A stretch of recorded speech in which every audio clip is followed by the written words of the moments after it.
Hello friends, welcome to your YouTube channel.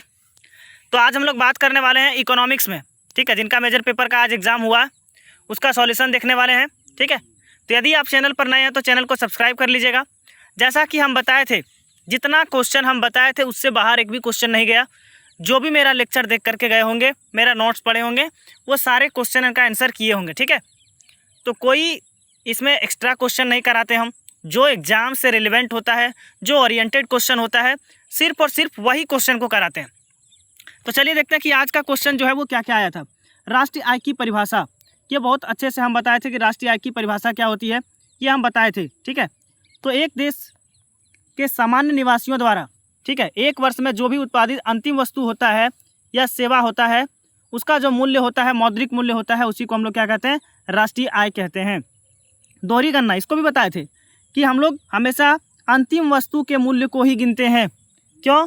क्योंकि अगर उस मूल्य को दोबारा गिनती कर लेंगे हम लोग, तो दोबारा गिनती से करने से कौन सी समस्या उत्पन्न होगा? दोहरी गणना का समस्या उत्पन्न होगा। इसी को दोहरी गणना कहते हैं। गुणक को परिभाषित कीजिए।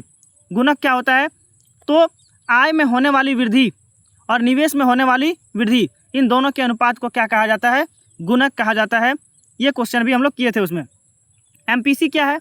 तो आय में परिवर्तन के कारण उपभोग में जो भी परिवर्तन होता है, इसके अनुपात को क्या कहते हैं? सीमांत उपभोग प्रवृत्ति कहते हैं, ठीक है।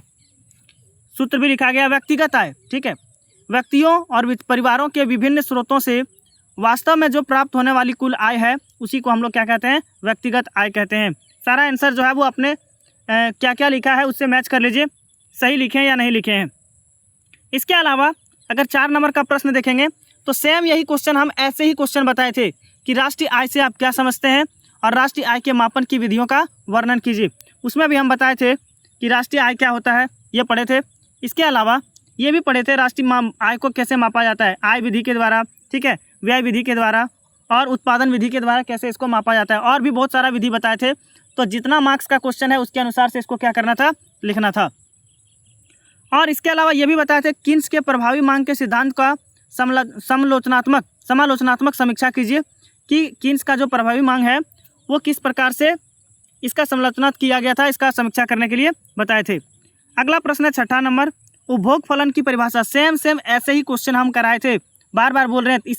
इसके बाद जो भी आपका एग्जाम होगा उसके लिए आप मेरे चैनल पे जाकर के वीडियो देख सकते हैं। और यदि कोई भी पेपर का आपको वीडियो चाहिए, नोट्स चाहिए, तो ये मेरा कॉन्टैक्ट नंबर है, इस पर आप मैसेज कीजिएगा, आपको सारा प्रोवाइड करा दिया जाएगा। इसके अलावा 7वां नंबर प्रश्न देखेंगे कि मुद्रा के परिमाण सिद्धांत के नकदी लेन देन दृष्टिकोण का समालोचनात्मक व्याख्या करना है कि मुद्रा का परिमाण सिद्धांत क्या है, ठीक है। देख लीजिए इसको, आप देख के आंसर क्या कीजिएगा। आप तो आंसर तो आप लिख के आ चुके हैं, बस मिला लीजिए कि अब मेरा जो पहले का वीडियो है उसमें ये क्वेश्चन है या नहीं है। मुद्रा पूर्ति से आप क्या समझते हैं, इसके घटक को लिखना है। और 9वां नंबर प्रश्न है व्यापार चक्र क्या है, ये भी हम बताए थे व्यापार चक्र के बारे में। व्यापार चक्र के विभिन्न चरणों का भी व्याख्या जो है उसमें बताए थे। जितना भी क्वेश्चन है ये सारा क्वेश्चन एग्जाम में आ चुका है, जितना हम बताए थे, ठीक है। तो यदि कोई मेरा क्वेश्चन पढ़ के गए होंगे, बार बार बोल रहे हैं, तो सारा क्वेश्चन का आंसर कर लिए होंगे। इसके अलावा बात करेंगे हम लोग कि अगला जो पेपर है, आपको अगले किसी भी पेपर का इम्पोर्टेंट क्वेश्चन चाहिए तो उसका पूरा कंप्लीट वीडियो लाएंगे, पूरा कंप्लीट सॉल्यूशन लेकर के आएंगे, ठीक है। तो यदि आप इसको नहीं देखे हैं तो देख लीजिए, ठीक है। जितना भी वीडियो है मेरे चैनल पे पड़ा हुआ है देख लीजिए जा करके, वही एग्ज़ाम में क्वेश्चन आएगा आपका। धन्यवाद।